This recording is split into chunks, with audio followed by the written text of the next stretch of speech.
Booker, good to have you on here, sir. Thank you very much for joining me today. Thanks for having me. Now, I want to start at the beginning of this with you. Why did you gravitate towards percussion? Why was that what you chose? I think there might be many answers to that.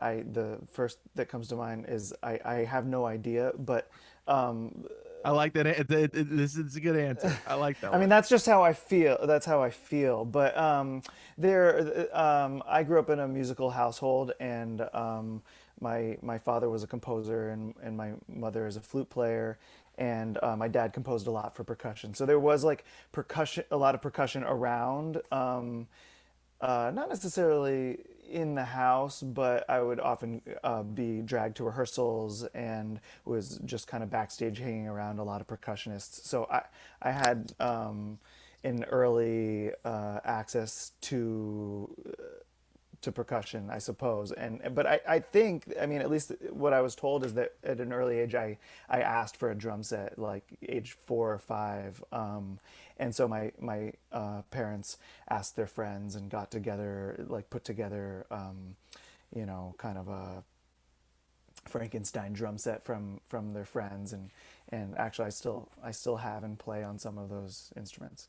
Wow, that's amazing. Did you feel like percussion came naturally to you once you began playing? I think like I've always um, had a sort of intuitive sense of rhythm and yeah, like kind of just yeah, I gravitated towards percussion and rhythm in general. I don't know if it was like it's easy, like music's hard, so I never really felt like, I even eventually I went on to be, go to music conservatory and stuff, and I never, felt like I was like top of the class or anything. Like certain things came easy and certain things were always challenging for me. So I don't know. I mean, these kinds of questions are funny because it's just like, I don't know. Right. I don't know. I've been playing music a long time now, and I love it. What can I say? Was there a specific point when you knew, like, oh yeah, music is going to be a staple for your life? Yeah, like in high school, from an earlier age, my sister and I both we had to take, I don't know if had to, but we took music lessons, and it was part of like growing up. And at a certain point, my sister uh, was kind of going away from music, and she was like doing dance, and it was sort of like, okay, you can choose one, do some sort of activity. So my sister went and she did dance, and so I always did music. I started doing drum set when I was really young, but I couldn't. I not formally diagnosed with ADD, but I was a pretty like ADD type child, and I couldn't hang in the lessons, and they just weren't working. So actually, there was like a several year pause, and I wound up doing saxophone, and then sometime in middle school, around age 12, I picked up the drums again, and I never stopped. But I wasn't like super serious about it until maybe later high school or even college, where it was just a little bit more of a serious practice for me. But um, in high school, middle school, I was interested in acting too. So I was in theater and plays, and and I was in some musicals and stuff. And then eventually, I wasn't so into the musicals, and I wound up playing in the pit band. Um, and so, like somewhere around then, like early high school, I, I was making kind of choices towards music naturally. Right. And I was, and I was in bands with friends and and stuff. So I guess at some point in high school is like, okay, like I want to do this, but I don't know if it was like I want to be a professional musician for the rest of my life. Um, I guess I made some kind of call about that because I wound up applying to and going to music conservatory. But yeah, I guess around that time, I sort of was like, all right, I want to do this, but I also didn't know, like, I hadn't decided. I kind of decided last minute to pursue a jazz degree instead of a classical percussion degree, but it felt, you know, jazz degrees are sort of like where people that are really into jazz go, but also I feel like there's a No, whole group. I feel like they went somewhere. I didn't know Yeah. exactly. No, but there's also a whole other demographic of people that are going to jazz conservatory who are serious about music and love music, but they don't want to be classical musicians and they don't want to be an orchestra and just like live there. And I think that there's a whole group of people who wind up in jazz school who aren't necessarily, gonna be just like, jazz musicians. And so it's kind of like it could be a big group, I think, actually. And I fit somewhere in there. Um, and yeah. What was your first band? Do you remember your first band? I was in a couple funny. I mean, it goes back to sort of like almost like fake bands I was in with friends in middle school, where I actually it was before I got back into drumming. Like I was like the singer of the band, but I don't know. I kind of remember hanging out with my friend Urban, and we'd write corny lyrics together, and he played guitar. He's still a great guitarist, and we would yeah, I mean, we sort of like it was like play band. And then like in high school when I was back playing drums, I was in a band also with Urban and another kid named Matt, and we were like we called ourselves Elephant, and Good name, good name. we were kind of like an instrumental like Led Zeppelin wannabe band, I guess. And then I had some other projects that were like we were sort of like math rock wannabe. And then towards the end of high school, I had been in jazz band with some good musicians, and we were trying out some kind of like Frank Zappa inspired jazz fusion or something. But we again, like, we didn't really know what we were doing, or at least I feel like we didn't really know what we were doing. But yeah, those were some of my early bands. How did you feel in those early bands, those early projects? How did it feel to be collaborating with these people on this basis? Uh, Fun. I mean, it was great. Yeah. Is that feeling still there, still present when you play with others and in bands and in these sorts of scenarios? Yeah, and like deeper, like probably much. I mean, there's those like first feelings of like, oh, we're like I'm making music with my friends, but once you kind of learn how to make music with friends, it gets better and it gets deeper. So I mean, it's it continues to be like a rich experience. I love collaborating, so that's been a huge part of my musical experience thus Hmm. far. Is there any other persistent feelings that have surrounded music for you over the years? I don't know.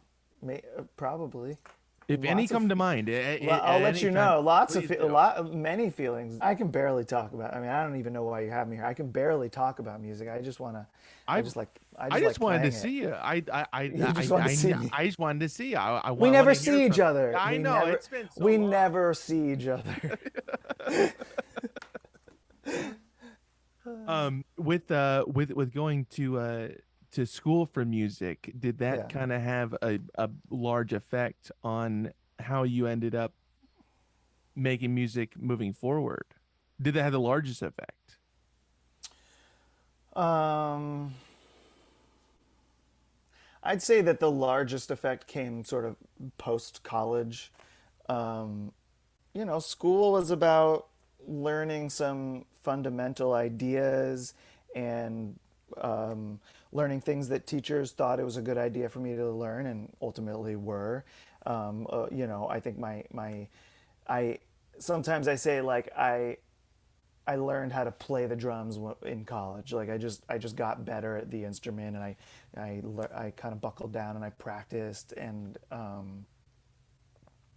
And yeah, I mean, I also like learned how to play music with people, but that's been sort of like a lifelong thing that started before music school and continued and got deeper after. But Of course. Right, right. yeah, but I learned a lot in music school, and I had some great teachers who, we focused a lot on technique, like a lot on just building up my technique and ability on the instrument. Did you feel like that's where you kind of figured out your sound or how you approach percussion? Well, yeah, there was some of that. I mean, in school we were transcribing. I studied drums, so I would transcribe a Max Roach solo, or so we were kind of studying like the masters and the music and the form of jazz composition and soloing and interplay. So, what was your question? What was your favorite color? But it's fine. No. Uh, Well, let me ask you this, Booker. What was that kind of what you were getting into before school as well? Is that who you were kind of leaning towards in terms of listening to drummers, or was that even something that was really on the table when you were listening to music that you enjoyed? I certainly got into jazz. My dad before he became a composer, he was, I mean, and this is like when he was really young, basically was a jazz trumpet player studying jazz trumpet, and then he got into arranging and composition sort of from there and kind of Mm. followed that. But so he was there was a lot. We listened to jazz at the house. He was a huge bebop head, so he got me into like some bebop stuff, the classics like Charlie Parker and Dizzy Gillespie. But then he also was into more like, sort of the cutting edge hard bop like 1960s stuff. So like Eric Dolphy and Andrew Hill, and then maybe a little later some Dave Holland stuff. I mean those are I'm thinking of like Dave Holland, Conference of the Birds, Andrew Hill, Point of Departure, Eric Dolphy, Out to Lunch, the Miles Davis Second Quintet. All that stuff was really important music for my dad, and so then we listened to it together, and I got into it. And that happened like at the end of high school, as I was kind of actually I remember my dad driving me to a drum lesson. I was studying drums with this this great percussionist Jeff Krause, and Jeff was this is just a little aside.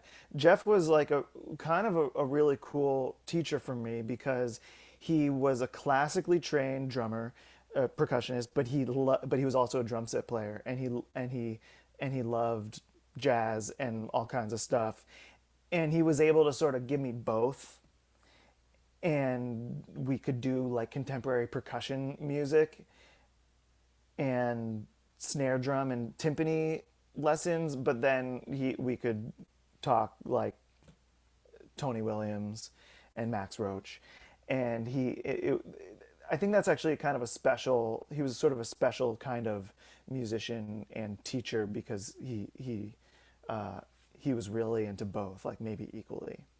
That's great. They brought it. He didn't focus in on one. He gathered all. Yeah, yeah, and Okay. he let me kind of follow my what I wanted, what I wanted to do and what I was interested in. He didn't like sort of try to direct or push me in a too far in any direction. He didn't have an agenda or something because he was just like loved it all. Oh, that's awesome.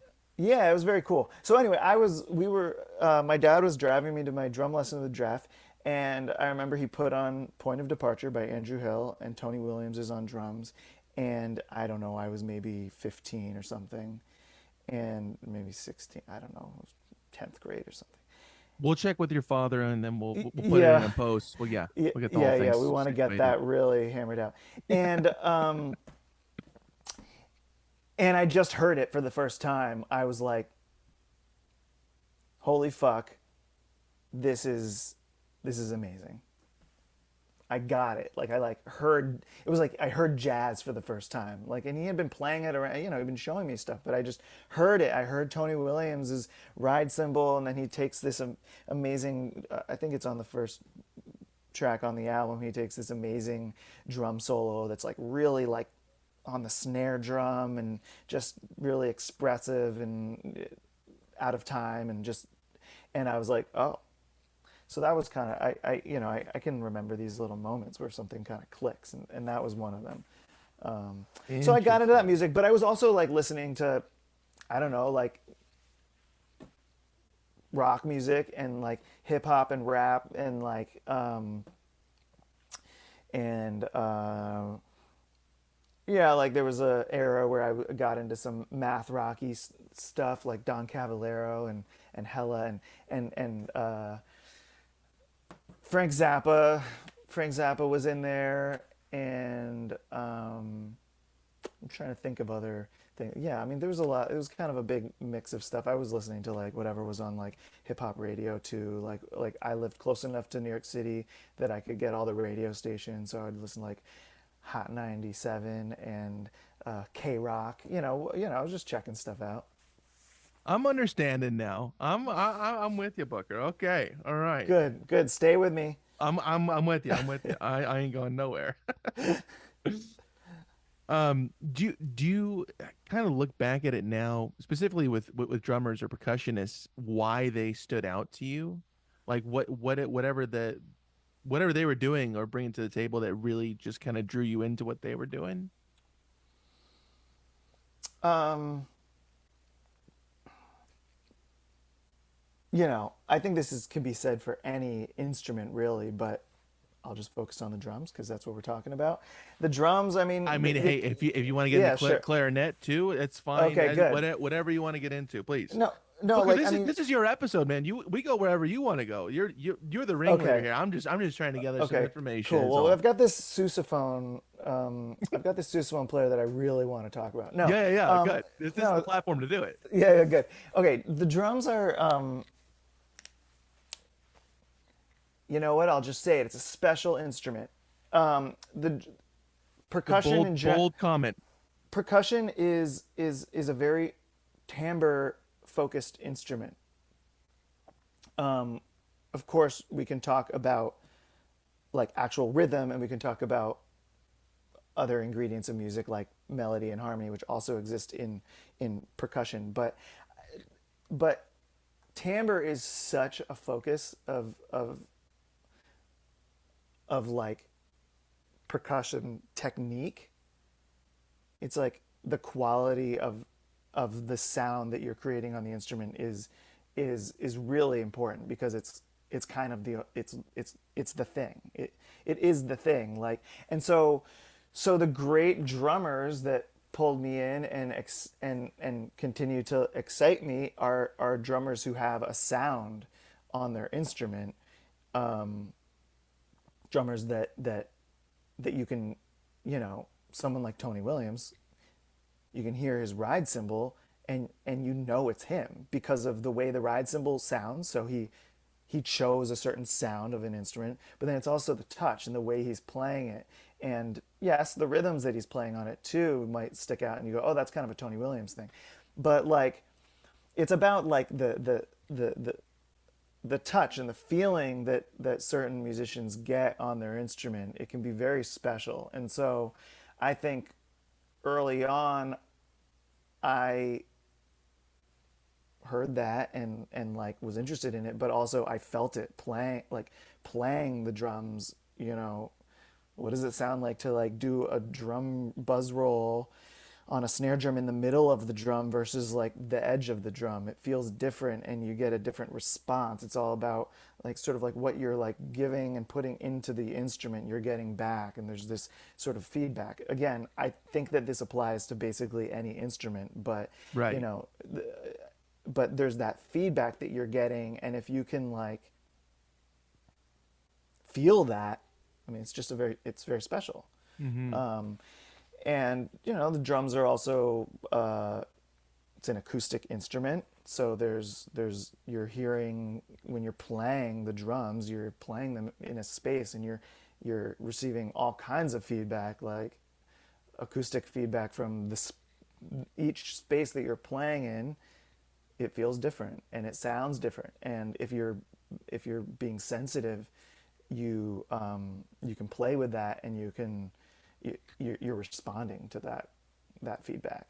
Right. And it also applies.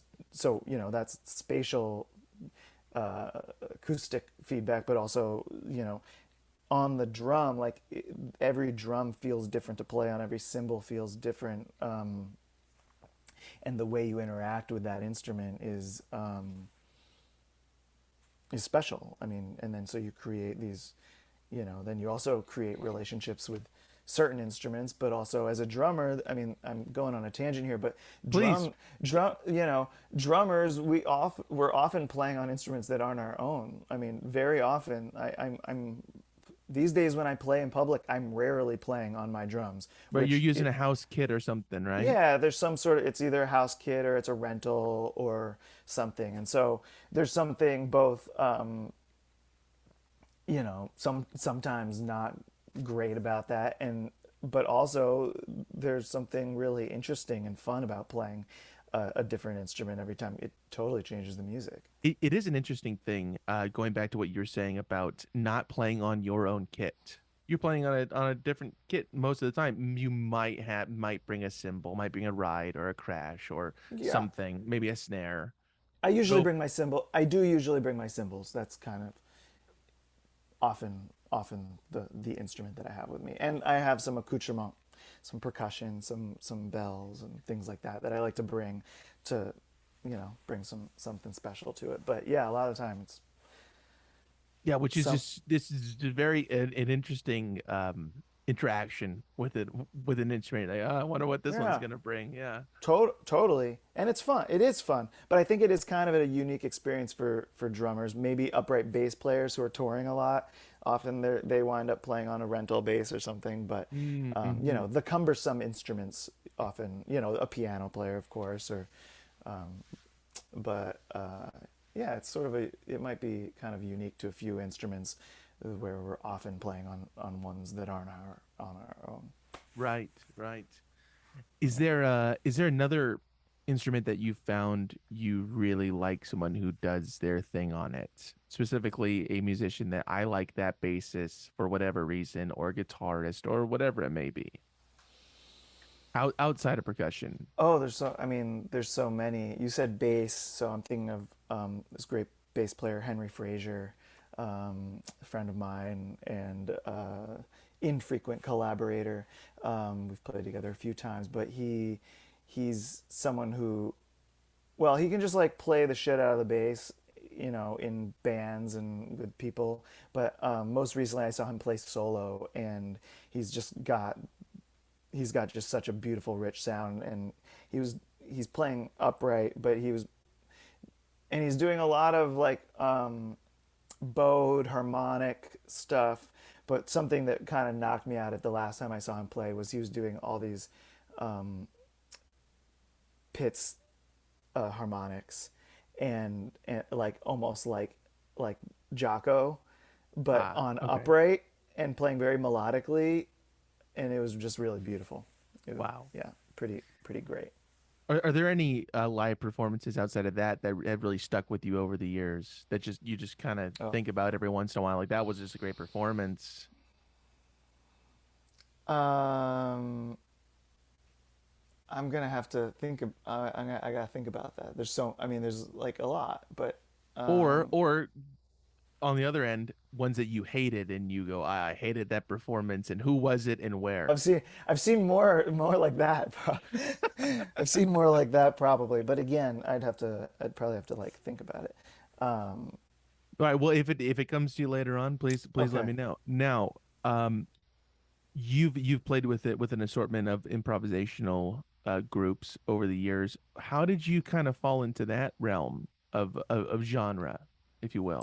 Yeah. I mean, I think it starts with loving jazz music and studying that music, and then I always, even like even early on, I was, I mean, I think back to before I went to study in school, I was kind of always into free improvisation. Like I just liked being in a room with some people and just playing. I also have always enjoyed doing that alone, like on the drums. Just like I like to sit down and play. You know, I think a lot of people do that, but I don't know if everybody does that.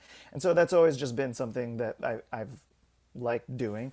And then of course I studied it, and jazz music is an improvisatory musical art form, um, and and and I was always sort of like more interested in kind of like the freer side of jazz, and then after college I wound up I was in I was in a few like improv heavy groups, um, sort of like um, I would refer to almost like Dadaist, like kind of conceptual improv um, groups that I was playing with. The one that is kind of feels formative for me was a group called Vatican, and we were a band from I don't know 2011 to 2013, um, and we were we were getting together, and it was a time where I was like in my early 20s, and we all had time on our hands and cheap rent and shitty side jobs.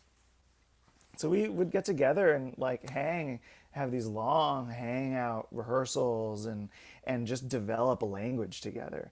And so, you know, the Vatican's just one example of sort of an early band that I was in, where we were getting together and trying to figure something out. And so we would, you know, people would bring in compositional ideas, but then we'd stretch them out and play, and then we'd go on like a DIY tour, and it would really explode the composition out, and that group was really fun. We did a lot of playful, but that was you know an early project that I where there was composition meets pure improvisation. But then, yeah, I did a lot of just experimental improv, free improv stuff, um, starting then, and still to this day. But I also kind of moved away from that for a period of time and wound up being in a lot of bands. So I was in more like indie rock bands, and uh, you know I was a for hire drummer in bands and stuff for years. Um, and then let's see, like I it's really like almost post pandemic. I'm so I moved upstate. I live in upstate New York. I live in Kingston, New York. Um, I'd been living in LA before that, and before that I was in Brooklyn. Um, and being here, and I think the pandemic, it it kind of like it sort of just leveled things out, um, artistically. I don't mean, yeah, like it just sort of it kind of was like, all right, like next chapter, like what's next? Because there was such a pause, and I worked on a bunch of different projects with people. I sought out. It was an interesting opportunity because during the pandemic, I sought out a few collaborations with people that I admired and that I was friends with and that I just wanted to make some stuff with. And so we would trade things back and forth. One of those collaborations was with the trumpet player Chris Williams, and another one of those was with great vocalist Eliza Bagg, who goes by Liesel as her solo project name. And we made some collaborative recordings together. Um, those were more like we were composing together, um, doing a lot of studio, I guess what I would call studio composition. The best kind, I've heard. Oh yeah, definitely. It's kind of the kind that I do. But yeah, it's like I worked on Ableton, and then when I started getting out in the world again and playing music with people, I feel like, I don't know, something clicked, and I just I've found a few times now, because I'm in a few kind of ongoing improv based projects. I've just found a few different groups of people that it feels really good to make music with, That's awesome. and where there's a a certain kind of sympathetic vibration happening with the people, and we're making nice musical choices together. Um, and so that's kind of where I am now. I mean, that it's kind of starting in around 2022. There's a couple projects that started simmering Blossoming. and, Yeah, and simmering. blossoming, and have been happening. And so that's kind of like where I am now, where a couple of these projects are now a few years in, and um, you know we're just continuing to explore. Yeah. How do you get in tune when playing in an improvisational setting? Um, in terms of just kind of getting ready for that and in entering that sort of a situation there. Do you have a process, or is it there's not so much of a process maybe? I don't know, Booker. You know, this is the real nitty gritty meat of the. We're really doing it We're now. in it now, We're yeah. doing it. Not it. You know what? Everything that we just said, that's all Delete, gone. That's delete. we start. Um, We start now. uh, your question was how to, like, you're saying, like, how do we sort of get focused in and emotionally sort of get in tune with each other as Yeah, as whatever. as musicians, like with you're talking about with collaborators. Right, but yeah, how you yourself do it as well. Yeah, Oh, it varies. circumstantial. First of all, Yeah, I mean, it's funny. I feel like sometimes it's like up until like a minute before I go on stage, I might just be, we're just joking around with the band's talking about something else or joking, and then it's just like something happens when you go on stage and people are watching you, and I just, I mean, I suppose I just focus in. I'm trying to listen outwardly, like really pay attention to everything that's happening, um, and not think too hard. keep it loose, but kind of zoned in on everything.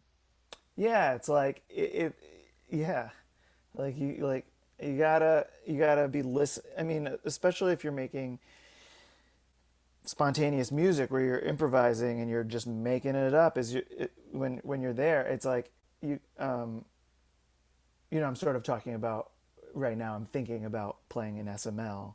Um, we we every show is improvised. We've never had a rehearsal. We've never had a band practice or a recording session in a studio. And so every time we go to play, it's like, to varying results. It's like a new. We got to just kind of focus in and try to make something good together. Um, Wow. and sometimes the energy is right, and we play so well, and sometimes, who knows what the if the audience is experiencing it or not. But sometimes we get off stage and we say, oh, that was kind of a weird one. I mean, that's just, and that's not just playing improvised music. That's happened with any musical project I play in. Right, But of but course. at its best, we're all connecting and we're all listening to each other, and giving each other space, and um, I said, like, the goal, and yeah, the goal would be to just be like super focused in, but not getting heady, not thinking Mhm. about what I'm doing. I'm thinking more about what other people are doing than what I'm doing. Yeah, right. kind of tuning out yourself in a sense and really just letting everything else come in. Yeah, and then responding. And boy, does that sound like the most difficult thing to do in the world. But Yeah, yeah, um, I suppose so. But it's also, um, yeah, I mean, it's always a challenge making good music. And it doesn't matter what the music is, it's really hard playing a really simple drum beat and making it sound good. Like, right, like, beat number one. It's boom, bat, boom, bat, boom. You still got to try hard to make that beat sound good. right. And you've You got, could produce that tone, but it might not sound good. yeah, and that goes back to like timbre and the other things that are important about music and feeling, making something feel a certain way. Hmm. But so anyway, music is always hard, right? I think that like at its best and in its most sort of I'm not a very spiritual person, but it's like in its most like spiritual sense, like it's not hard if you do get to that place that I'm talking about, like that just super focused, like not thinking about what I'm doing, not being too ego driven in the choices I'm making, just trying to play the right thing in the right moment and feel the energy of the group. Um, it is hard, but it's also it also it should be easy if you can just get to that place. I could never, but I understand what you're saying. Better men can. That's what I'm saying. Now, in regards to going into a uh, improvisational set like that, are you going in with some ideas of what you might pull out of the bag for the evening before going on, or are you really just starting with a cold open and whatever happens, happens sort of a thing?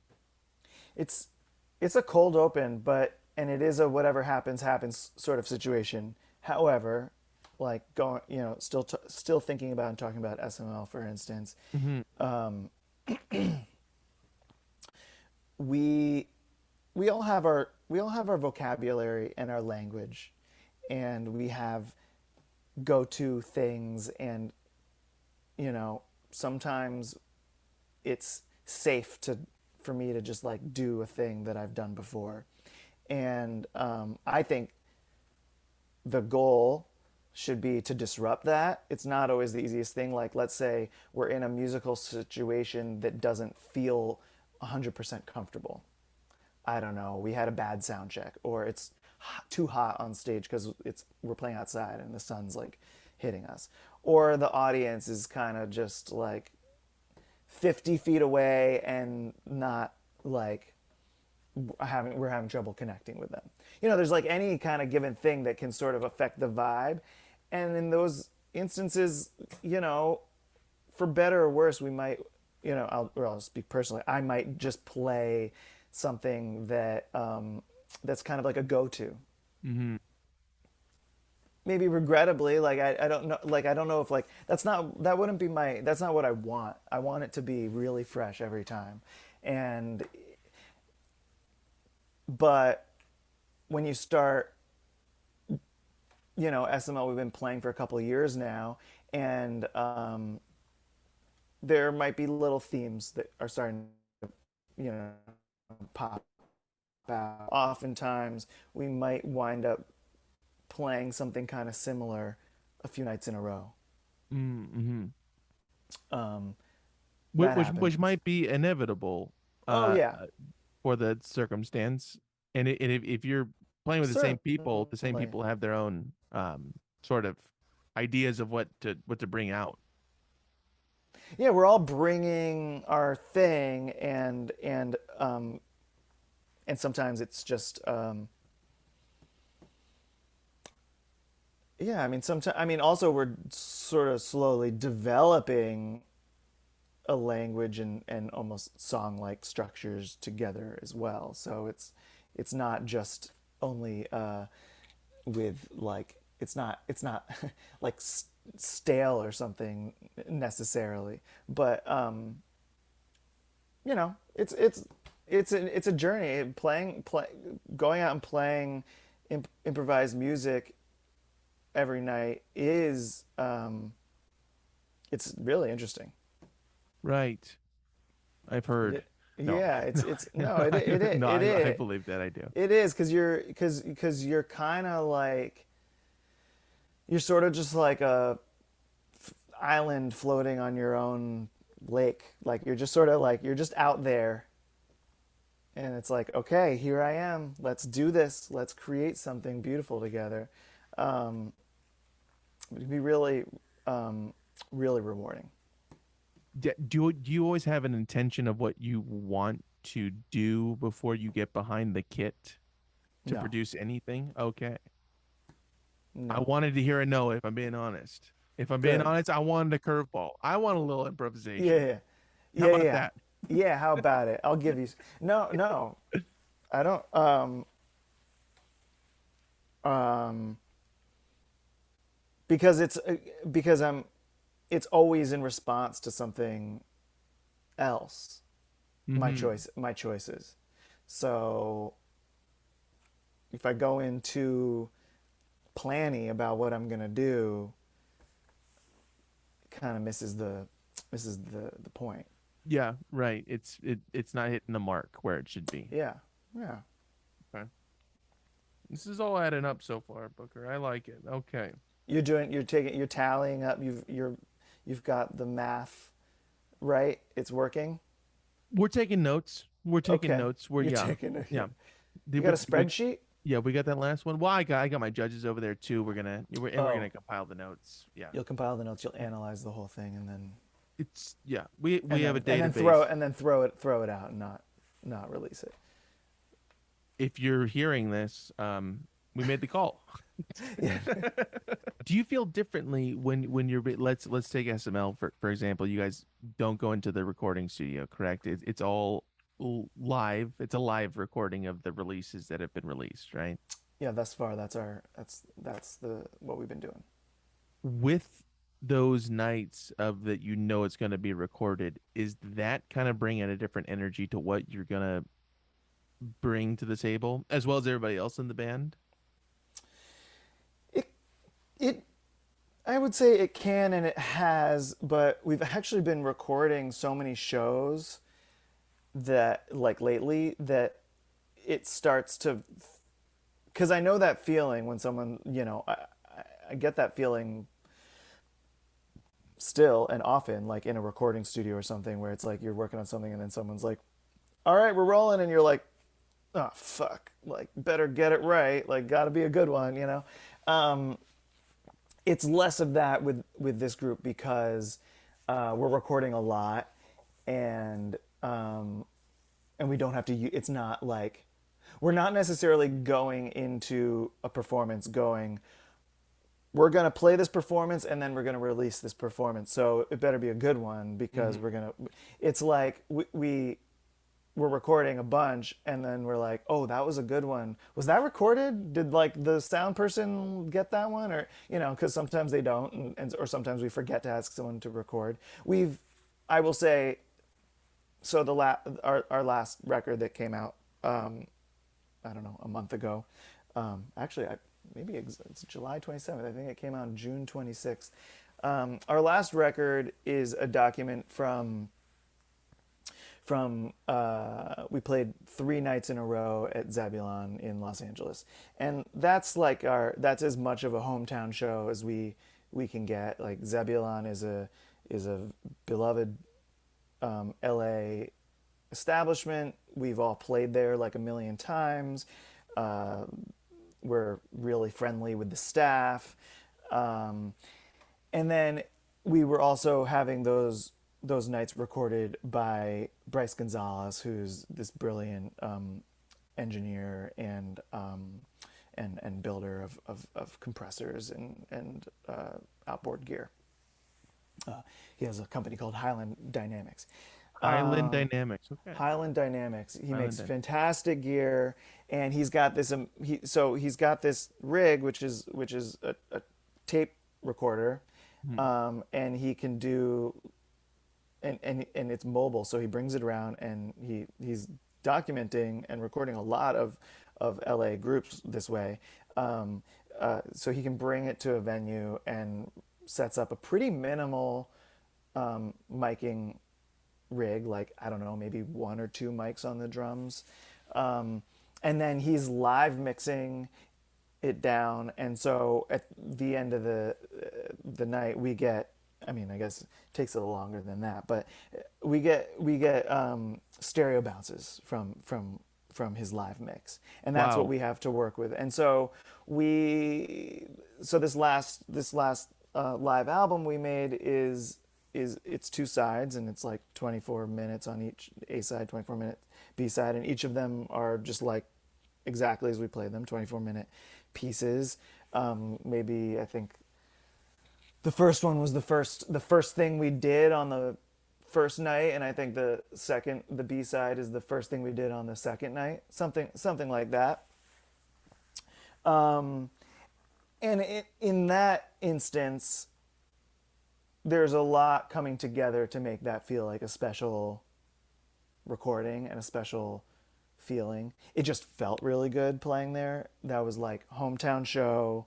We're in the round, a lot of friends, a lot of just like good, like exciting feeling around us. People are around and like really around. Like people are just like right there. So Right. you're just like feeling the energy of the audience and really like very generous, receptive audience. And people are And so smoking outside, and that's kind of giving a vibe as well. lots of people smoking outside. A lot of people smoking outside. A lot of Not at people. our shows. Everyone's inside watching intently. That's No, right. I'm That, just kidding. that's right.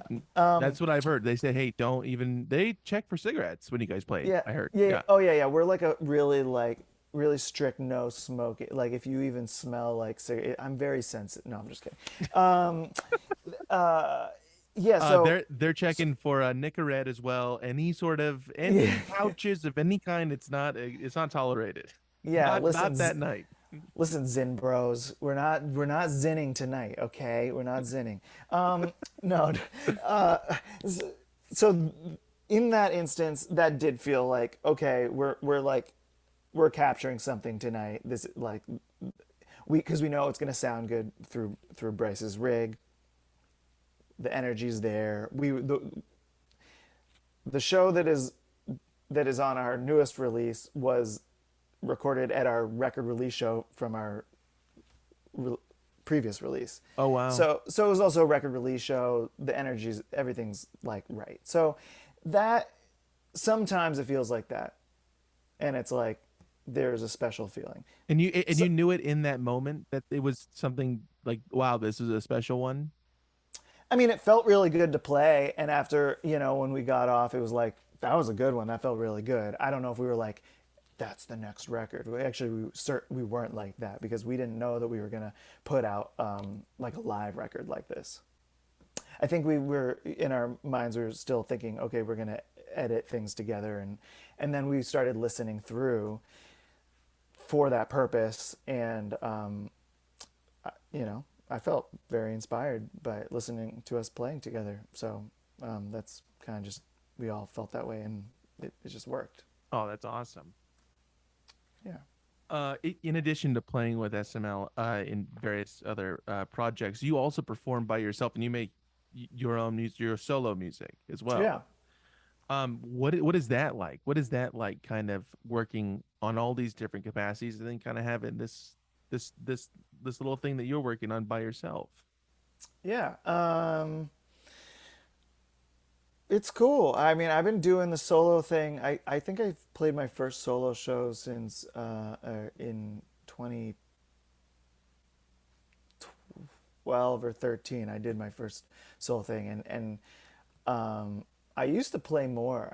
I used to play more solo gigs, and then um, I have been playing. I played a solo gig in Finland last week, and it went really well. But Now, was this just a trip to Finland just to play that one show, or what was going no, on with that? no. So SML finished. We played three European shows, and we were in Scandinavia, and we finished in Finland. And the record label that put out my last record, Close Up on the Outside, is a Helsinki-based label called We Jazz. And I wrote to Matti from We Jazz and I said, "Hey, we're finishing a tour in Helsinki. Like, you want to put something together? I'll play a solo gig." And he was like, "Well, actually, there's this little, tiny little festival happening in I guess it was northwestern Finland. He referred to it later as the upstate of Finland. And you should come out and do it." So my last day of this European tour, I went out and I took a tiny, very short flight from Helsinki to Oulu, Finland, and then I was picked up and driven another 30 minutes to this tiny town called, I can't remember if the pronunciation is E or I, but it was two I's. That's it. And I was like, Okay. is this a common like Finnish uh, thing? Like just, and they were like, no, it's actually a very strange name for a town. Okay. All right. Yeah, yeah, yeah. Really, really So I, you're getting the lay of the land. again, the lay of the land. Yeah. So, but I don't play. I haven't been playing solo that often recently, and it's just like I'm having a lot more fun playing with people. Ultimately, that's what it comes down to. But I am working on some new music. Mhm. But yeah, I mean, I've put out four solo records over the years, and yeah, I mean, that was another shift at the pandemic. It was like I was kind of hitting the solo thing hard before. Like I did a bunch of solo touring in, I think it was 2019. I went to Europe and I did sort of like a West Coast and a East Coast tour, and um, yeah, the pandemic did sort of like a number on that for me too. I just sort of like I kind of I sort of hit pause on how much I wanted to like try really hard to like make a solo career happen. Um, I think it was coming from like I got burnt out of being and doing music alone during the pandemic, and coming out of it, I was just like, bring it on, let's play. I want to play music with people. This is what feels right. So that's like still where I'm at, but I've since then, made and released another solo record, and yeah, like I said, I'm always kind of chipping slowly away at some recordings, and I've got some ideas for maybe some ensemble work that I think would be really cool. That's great that that you're still playing in both fields, as it Yeah, were, both solo and with other people. But yeah, this most recent one, the close up on the outside, that came out not too long ago, right? yeah, February. Yeah. Okay. It's so old. It's a very old It's album now. very, very old. It's Yeah. very, very old. It's ancient. I mean, I'm It's an looking at the date today, and it's not. Yeah, it's pretty old. But yeah, with that being you said the fourth, right? It's the fourth release. it's the fourth. Yeah. Yeah. With that being said, and with having three other ones, do you feel like even within your own solo project that all of them have a different feel to it and it just stands alone within this solo project? Like that's that one and that's that one and so on and so forth. Yeah, definitely. I'm gonna answer your question, but it Or don't. remind. Whatever. You do No, I'm whatever you going want, to. Booker. No, I I'm mean Listen, man. I'm gonna answer your question, but you do whatever you want. I had a thought, which is like for years when I started playing solo, for years, I felt like my solo set was just kept evolving, but I never threw everything out and I never just like started a new thing. Um, and it just, it would like, I would just kind of develop an idea until it turned into something else. And then something else would kind of morph in the set. And then but it felt like for years, it felt like I was just working on one live solo set, which was interesting. Yeah. And then I started working with some different technology, and I started working with a computer a little bit more, and then I think that was the moment where it kind of like changed.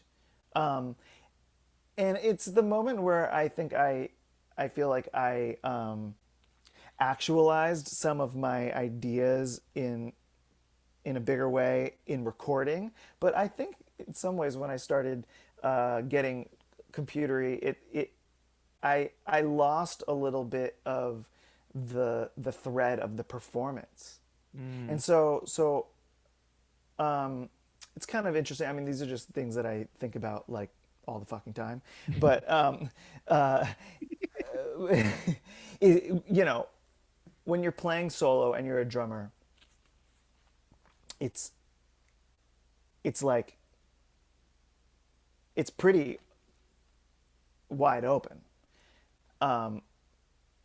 and it's hard for me to decide what to do. Do I want is harmony and melody important to me? Okay, if harmony and melody is important to me, how am I achieving that? Is it okay? Does that mean I'm bringing a MIDI controller and I'm playing through Ableton and I'm playing samples, or am I creating all of that melody on drums? And does that mean I'm bringing multiple drums so I can play melodically? Or do I not care about that? And I'm, my early solo days, it was very energetic, like just like drumming. I was just I prepared the drums with metal objects and dampening, and I just would like go for it.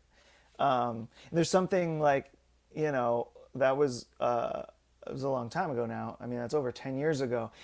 But these days I've been sort of thinking back to those days, and I'm interested in something there. So I'm always there's always well, maybe I'll Connection finish. points. There's always connection points, and I'm always like sort of coming back to things, or honestly just questioning what I'm doing, which is, maybe a pain in the ass, but probably also a good thing. But like never fully satisfied, I could say. But you asked me a question about the recordings, which was like, is each one kind of different, or are they, Hmm. is there like a thread? And like the thread is me and me playing, like I, a lot of the sounds being generated from me performing on my instrument. Um, but they've certainly evolved. My first record came out as a tape, and it was called Dance and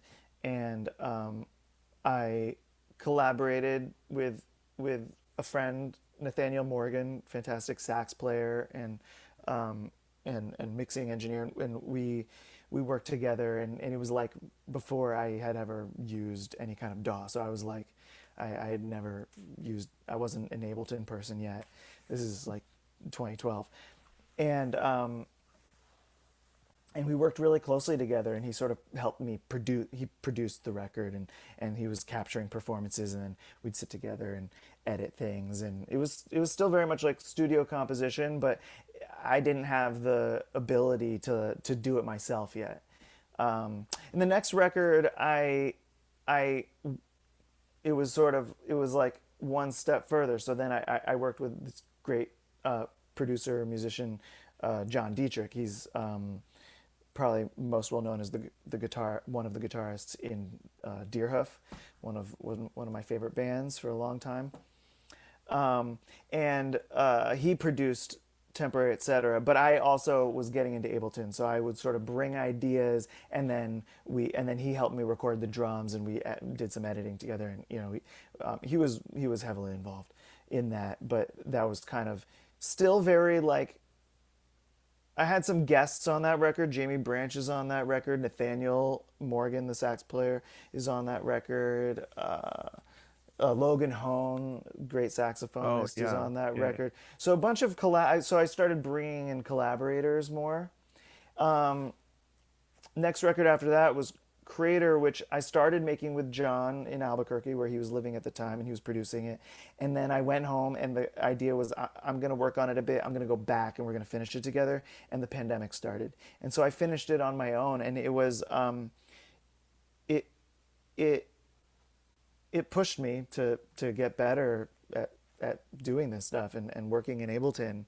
Um, and so my last record, I produced it on my own, so I wasn't working with another person, and I was doing most of the engineering and editing myself. I worked a little bit with some people who help me record drums, like who have studios and nice gear.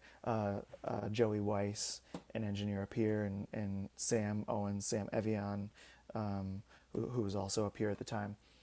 Um, and then this one was like coming out of the pandemic. Also, it was a moment where I was like, I want collaboration. So I basically like simulated like my idea of my dream band on a few of the tracks. So track 2 is Telluric, and I've got Anna Butters on bass and Logan Hone on saxophone, and Jeremiah Chu plays a little bit of synth, and um, who else is on that track? Well, the album has also Chris Williams and Yeah, I already said Logan, and Michael Coleman. Um, uh, I'm sorry if I'm forgetting anybody. There's a bunch of great musicians on the record. Yeah, Um, please comment below or yeah, whatever. comment below if Um, you're my friend and I didn't say your name, and I'm sorry. if you're Um, upset, please let if us you're know in the mad at me, comments. and so I made that record on my own, and then James Krivshenya, who is a great drummer. He's the drummer of Big Thief, and also has his own solo projects and stuff. He mixed it, so we spent a couple days together in Brooklyn, and he mixed that. And so every project's kind of like every album has sort of had.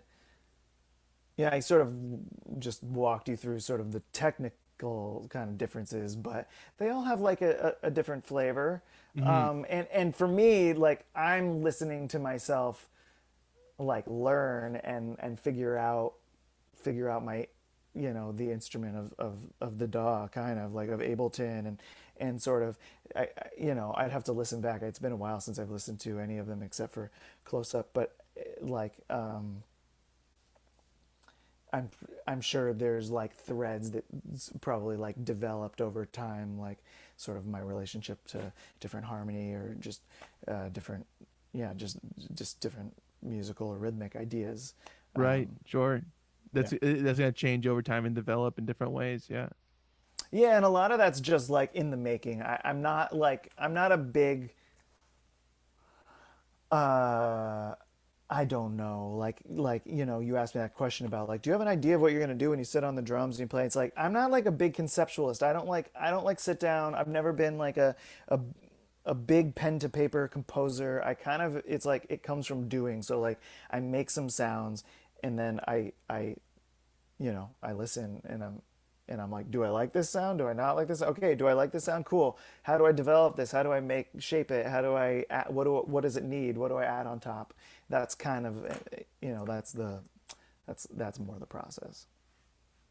Whatever the process is, I like it, Booker. I think you're doing a Thanks. tremendous job.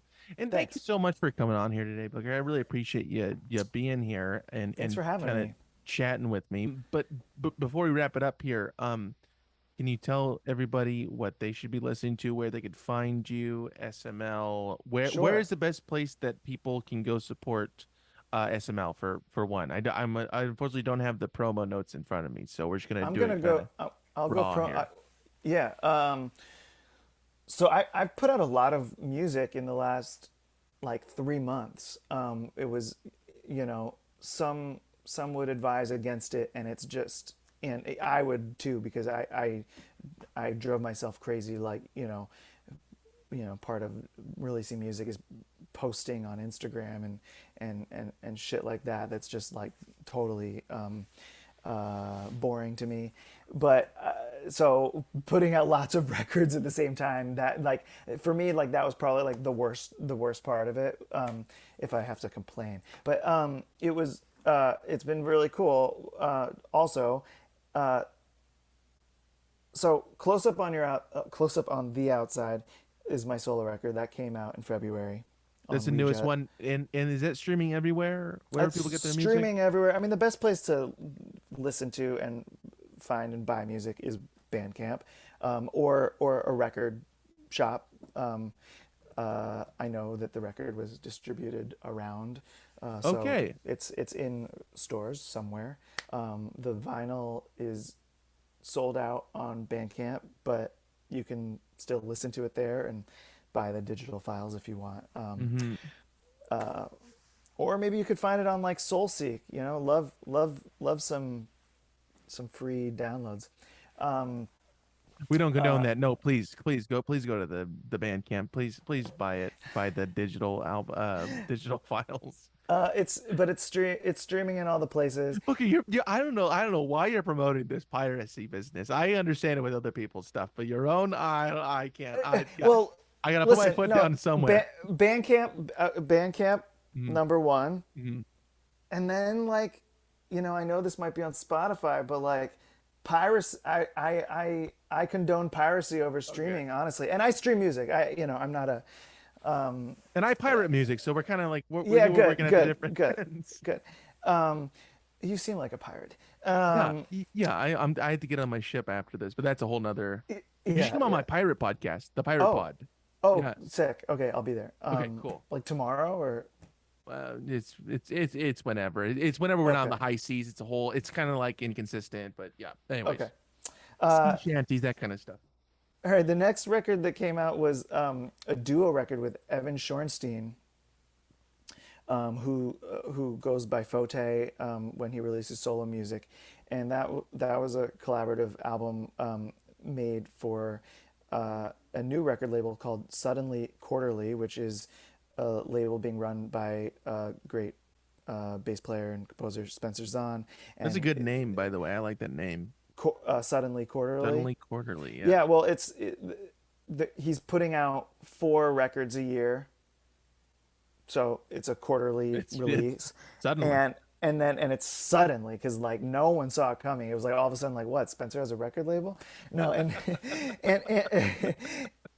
he's putting out 4 records a year, and the concept is this year, 2026 is duos, and next year I believe is going to be trios, and then maybe onward. Um, so that record is also available on Bandcamp, and there are vinyl left, so you can That's a go and really cool idea. I like that. Spencer, that's a good idea. yeah, and he produced the record, and it was I have to say it was the most streamlined, like from recording it to releasing it, I've ever had, which is the advantage of sort of like a small, I don't know, like that we're like kind of ground floor situation. Like I think we're the second record to come out on the label. Wow. Then SML came out, and we've got a new record called Spontaneous Music Live, and also you could find it on Bandcamp and streaming. Um, and then one more, my band up here, Playtime, which is a trio. It's myself on drums and Will Epstein on saxophone and Ben Vita on Moog bass synth. We made a record up here, I don't know, maybe 2 years ago, and it just came out on Balmat, which is a very cool label out of Barcelona. Um, and that's it. We just did our record release shows, and they went really well. Evan and I'll shout this out. Evan and I have some record release shows coming up. We sort of like after the fact we're like we should play some shows, right? So we've got September. I don't want to mess this up. I'm pulling up my calendar. Please. September 2nd, hmm Evan Shorenstein and I are playing at Tubby's in Kingston, New York, which is our favorite hometown venue. hmm And we're playing at Public Records on September 4th in Brooklyn. Okay, right on. Great. Yeah, Something to yeah, look forward to. If you're in the area, please go and attend those shows. And um and also you have a website that people could if they're interested in lessons, right? yeah. You also do that. I It, do that. I keep my website pretty updated. Yes, that's bookerstardrum.com. If I don't know, it's got my shows and it's got all the stuff albums you and need on stuff. It's there. got all this stuff on there. Yeah. Yeah. And what about Instagram? Are we promoting that or I we're not promoting that? I have an Instagram. It's at Booker Stardrum. There it is. There you have it. I feel like you were a little bit hesitant to. Like, follow, subscribe. Okay, there you go. There's a final tray on top. Now, did we miss anything? Is there anything else we got to promote before we cut you loose here, Booker? No, no, no, no. Well, We're I appreciate you coming on here. good to meet you. Thanks for having me. Yeah. And I'm gonna stop recording this. I'll talk to you in a minute. All right. All right.